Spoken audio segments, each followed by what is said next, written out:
नमस्कार विद्यार्थी मित्रांनो, I am Sri Sunil Lotan Sonone. Welcomes you in our web portal Tilaknagar शिक्षण Prasarak Mandal, Tilaknagar Junior College, Dombivli East. In this part 2.3, the Inchcape rock, part number 3, we are going to see stanza number 6. Here there are activities for us from the previous part.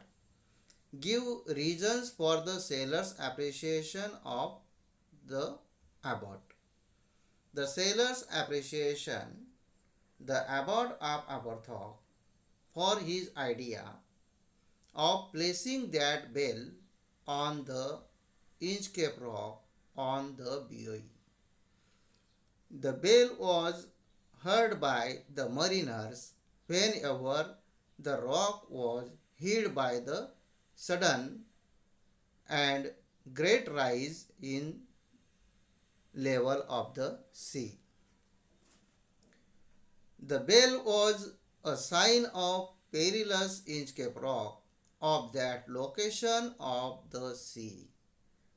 From the ringing sound of the bell, they knew that perilous rock and could save their lives from the danger of dangerous Inchcape rock.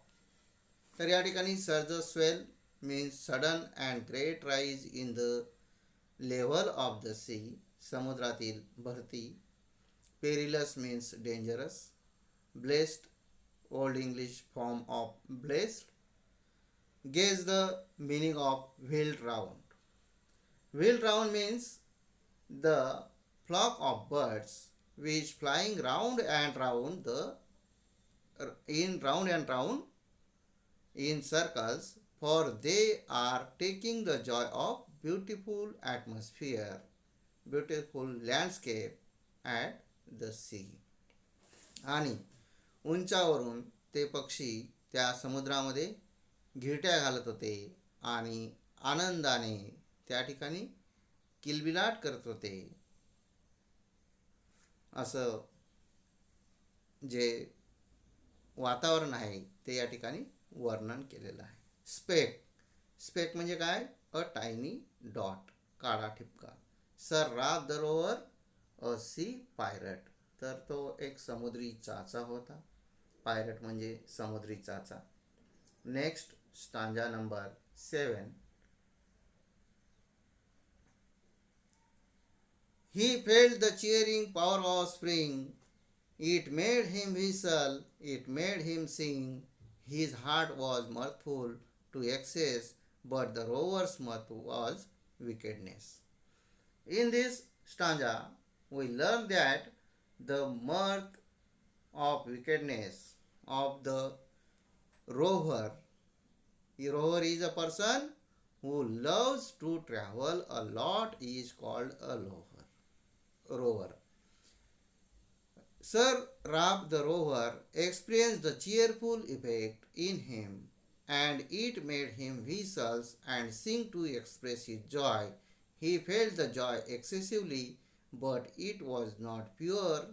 It got generated from his wickedness. It had something devilish in the guise of joy.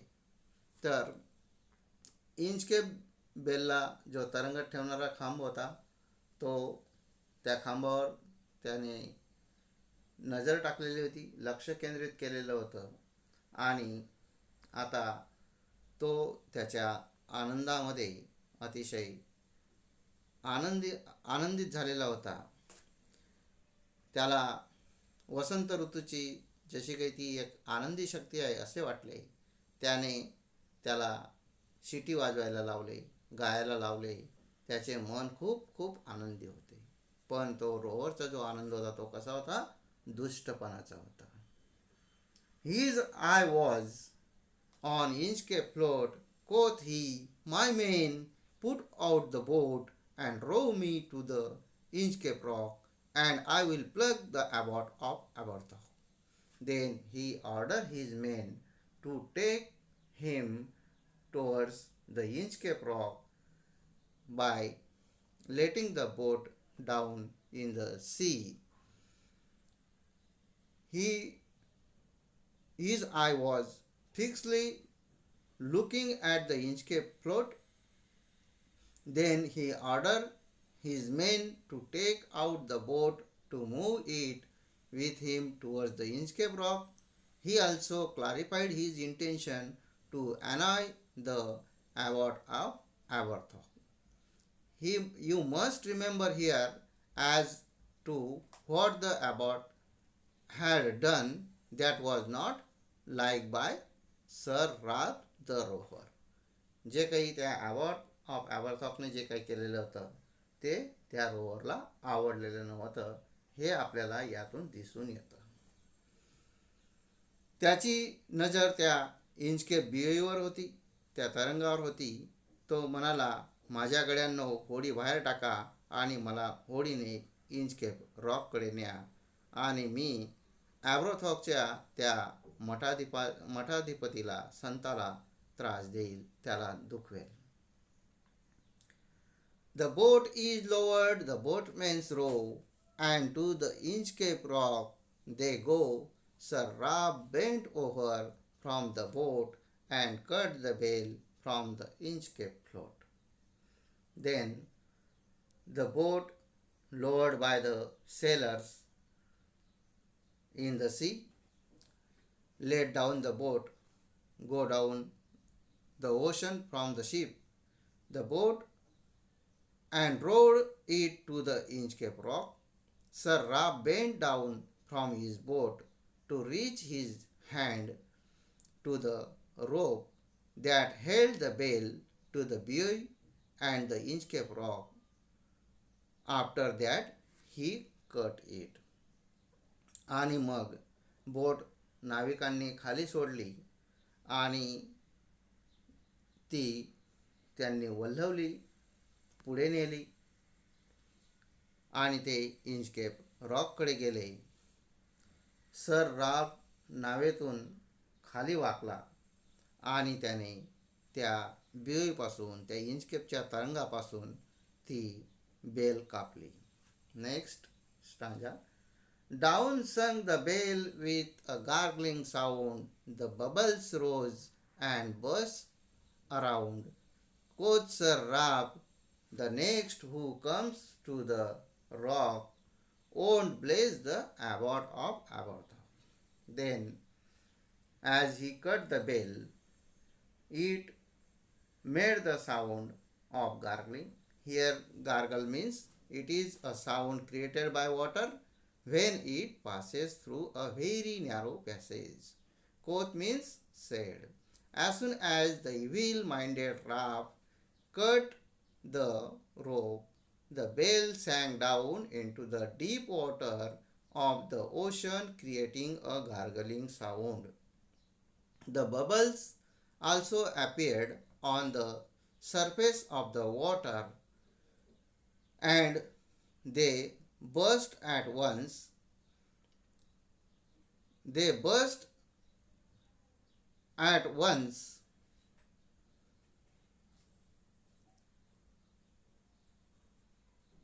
deriving satiric pleasure out of his wicked job of cutting the rope.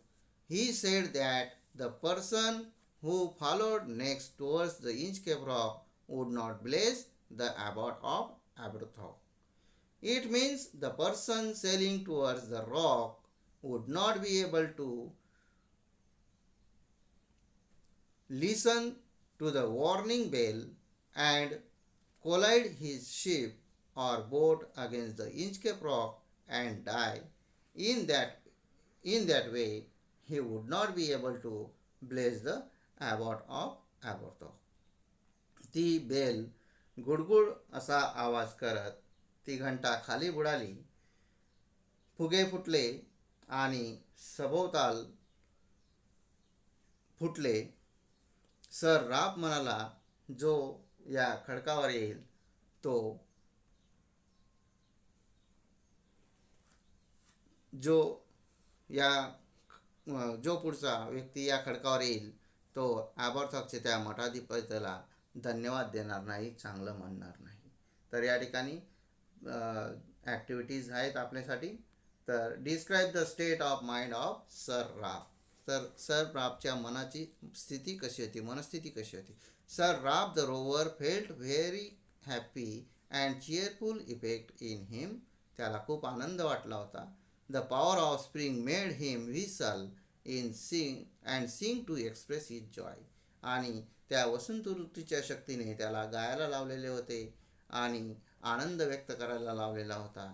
He felt the Joy excessively. त्याला खूप खूप आनंद झाला. But it was not pure Joy. It got generated from his wickedness and evil intentions. की जो त्याचा आनंद हा दुष्टपणाचा आनंद होता. Next, when the rover spotted the bell, he cut the bell from the buoy. This was an act of jealousy. Third answer जे आहे, third option जे आहे ते बरोबर आहे. When the rover spotted the bell from the buoy, this was an act of jealousy. Next, gargling sound. Find the figure of speech. तर gargling sound. When words are emitted, when the sound is emitted in the words, it is an instance of onomatopoeia. तर ऑनोमॅटोपिया जो आहे तर याच्यामध्ये जे शब्द आहेत त्या शब्दांचं जे वर्णन आहे ते आवाजाच्या स्वरूपामध्ये असतं. म्हणजे जसा आवाज असेल तसे ते शब्द बनलेले असतात. For example, rustling of leaves, पानांची सडसड. मर्मर ऑफ वॉटरफॉल, धबधब्याची धबधब. क्रॅकेट ऑफ ग्लास, ग्लास तडकला, काच तडकली. तर असे जे काही तडकणे, नंतर फुटणे, त्यानंतर सळसळ, धबधब, हे जे काही शब्द आहेत ते आवाजातून त्यांचं शब्दामध्ये रूपांतर झालेलं आहे आणि म्हणून ते ओनोमॅटोपिक वर्ड्स असतात. आणि onomatopoeic is the figure of speech which is a combination of sounds in a word that imitates or suggest what the word refers to. म्हणजे जो शब्द असेल तो शब्द हा आवाजापासून बनलेला असतो. म्हणजे जसा आवाज असेल तसा तो शब्द तयार होतो आणि जेव्हा आपण तो शब्द बोलतो तेव्हा तो आवाज आपल्याला येतो. The use of word gargling sound here is onomatopoeia. Next, sir Ralph the Rover sailed away. He scoured the seas for many a day, and now grown rich with plundered store, he steers his course for Scotland's shore. Here, scored means travel freely, energetically for ships to rob. म्हणजे जहाज लुटण्यासाठी प्रवास करणे त्याला scoured म्हणतात. Plundered store, big amount of looted wealth, खजिना, जे काही लूट केलेली आहे लुटीचा खजिना. Steers, directs the course of the ship, म्हणजे शिप कोणत्या दिशेला जाईल ते डायरेक्शन करणं, दिशा दाखवणे. In this stanza, after cutting the rope of the bell, sir Ralph Rover sailed away from there. He was a pirate. Pirate म्हणजे समुद्री चाचा. And so he search for the ships and boats to loot them of the valuables. He did so for many days and became a rich person with the plundered looted valuable things. One day he was on his way to Scotland shore. तर जेव्हा sir Ralph हा त्याला परतीचा प्रवास, त्या बोटीने परतीचा प्रवास करायचा होता आणि तसा तो परतीच्या प्रवासाचं त्याच्या जे नाविक असतात त्यांना तो सांगतो की या दिशेला जी जहाज न्या. आणि मग तो बोटीने निघाला. अनेक दिवस तो मुक्तपणे लुटमार करत त्या समुद्रामध्ये प्रवास करत राहिलेला होता. आणि आता लुटमार करून तो खूप धनवान झाला होता. तो स्कॉटलंडच्या किनाऱ्यावर त्याचे जहाज नेण्यास सांगतो. So thick a haze, o'erspread the sky, they cannot see the sun on high. The wind hath blown a gale all day, at evening in hath died away. तर हॅथ म्हणजे काय? हॅथ म्हणजे हॅव. तर या ठिकाणी हॅथ जो शब्द दिलेला आहे, हॅथ म्हणजे हॅव. तर हेज म्हणजे थिन मिस्ट, अतिशय दाट गडद असं जे काही धुकं असेल किंवा अंधार असेल त्याप्रमाणे. अंधारमय steers direct the course of the ship. तर या ठिकाणी स्टांजा नंबर 12. तर हेज द स्काय, तर the word meaning haze the sky becomes hazy when atmosphere become full of elements of dust, vapors, etc. Hath means has. Gale means a strong wind, अतिशय वादळी वारा. It so happened that a thick fog filled the atmosphere. It was spread far and wide, making the sun invisible to Sir Ralph the rover and his companions. A fast wind had also blown throughout the day, but it became silent as the evening time approached. आणि मग त्या ठिकाणी अतिशय दाट असं धुक्याप्रमाणे आकाश पूर्ण गडद झालं. आकाश दाट धुक्याने पसरलेले होते. दाट धुके आकाशामध्ये पसरलेले होते. ते उंचावर सूर्याला बघू शकत नव्हते. दिवसभर वादळ वाहत राहिलेले होते आणि संध्याकाळी ते शमलेले होते, शांत झालेले होते. Next, on the deck the rover takes his stand, so dark it is they see no land. Quoth Sir Ralph, it will be lighter soon, for there is the dawn of the rising moon. Then the rover takes his place to the deck. He stood on the deck.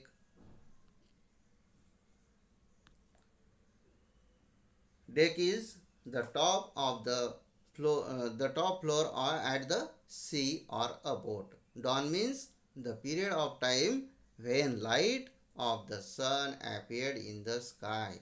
म्हणजे जेव्हा सकाळ होते, सूर्य उगवायची जी वेळ असते त्याला don असं म्हणतात. Sir Ralph the rover stood on the deck and they could not see any land nearby. After that, Sir Ralph, remaining optimistic, said that it would soon be some light in the sky as the moon was about to appear.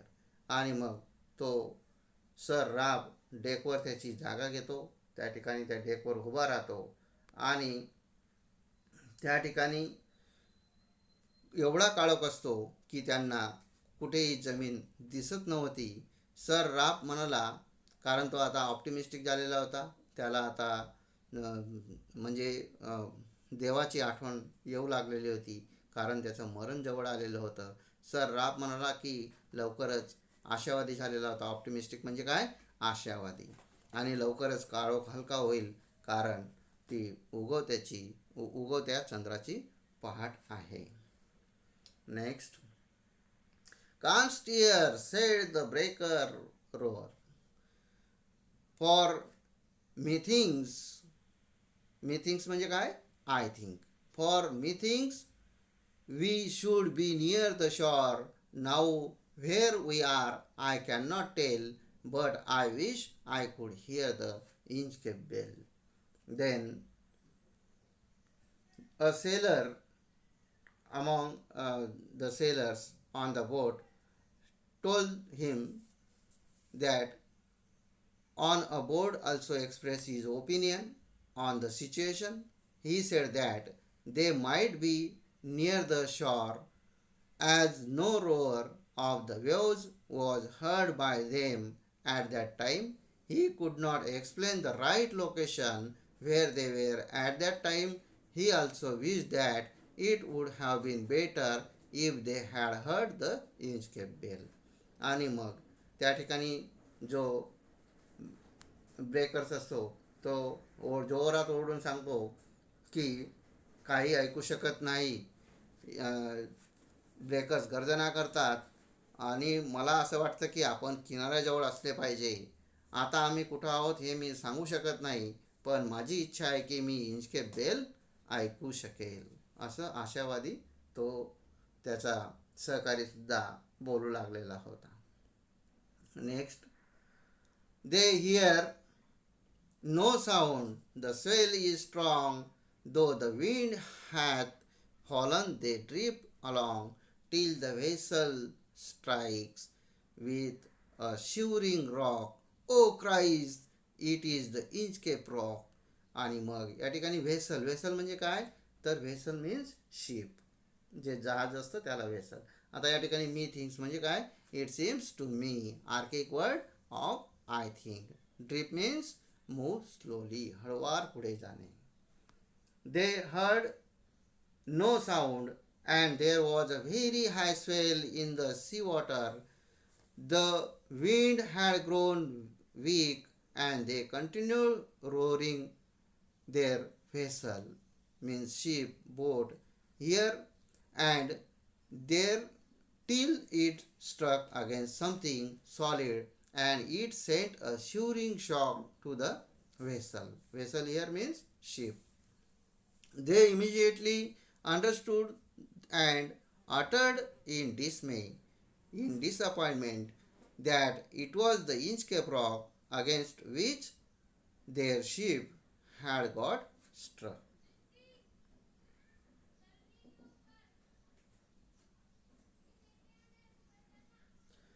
आता या ठिकाणी ते कोणताही आवाज त्या ठिकाणी ऐकू शकत नव्हते आणि त्या ठिकाणी पूर्ण जो काळोख होता तो सुद्धा दूर झालेला नव्हता. त्यांना कोणताही आवाज ऐकू येत नाही. लाटा तरीसुद्धा त्यांचा जो जोर होता तो तसाच होता. वारा बंद झाला तरी ते हळूहळू त्यांचं जहाज वाहत राहिलेलं होतं. जहाज त्या हादरवणाऱ्या त्या खडकाला जोरदार धडक देत नाही तोपर्यंत तो ओरडला, हे ख्रिस, तो इंचकेप खडक आहे, असं तो जोरात ओरडला. Next, sir Ralph the rover tore his hair, he cursed himself in his despair, the waves rush in every side, the ship is sinking beneath the tide. Then the Sir Ralph, आता या ठिकाणी oh Christ, it is the Inchcape rock. What made Ralph the rover to explain this line? As he was become optimistic, there was the death which he was seeing. O Christ, it is the Inchcape rock. It is the word which come from the inner heart of for repentance of his deeds in the past times. जे काही भूतकाळामध्ये त्याने काही दुष्कृत्य केलेले होते त्याचा तो एक परतावा या ठिकाणी त्याला मिळालेला होता. The death which was waiting for him at the last moment of his life as he had called it by his on deeds in the past. तर आता त्याला मृत्यू बोलत होता, मृत्यू त्याच्या समोर होता. That recalled moments in the past made him to exclaim this line. आणि त्यामुळे ज्या भूतकाळाच्या ज्या आठवणी होत्या त्या त्याला आता त्याच्या मनामध्ये येत होत्या. ही वॉज फ्रायटन टेरिबली, अतिशय घाबरलेला होता. As his own ship had struck the terrible Inchcape Rock, त्या भयानक अशा इंचकेप रॉकला त्याची स्वतःचीच जहाज आज धडकलेली होती. His ship was going to sink now with him and his all riches of life. So he recalled the ultimate power of the world, the god I the Christ. आणि मग जी दैवी शक्ती आहे त्या दैवी शक्तीला तो आता पुकारू लागलेला होता.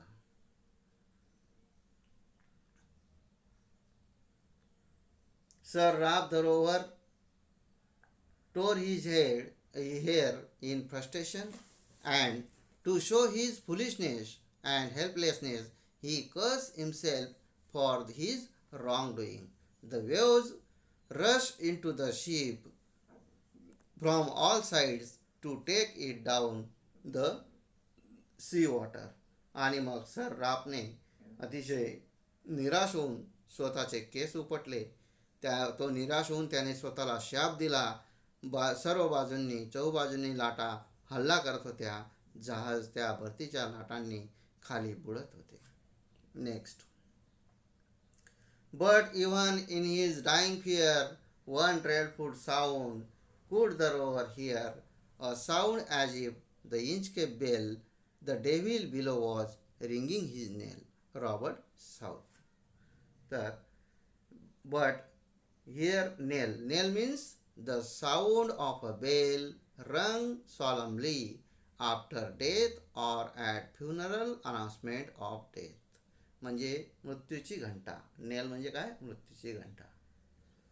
As the ship was proceeding down the rest in the watery grave, as the ship was going down into the sea water, the rover heard the sound like that of the Inchcape bell.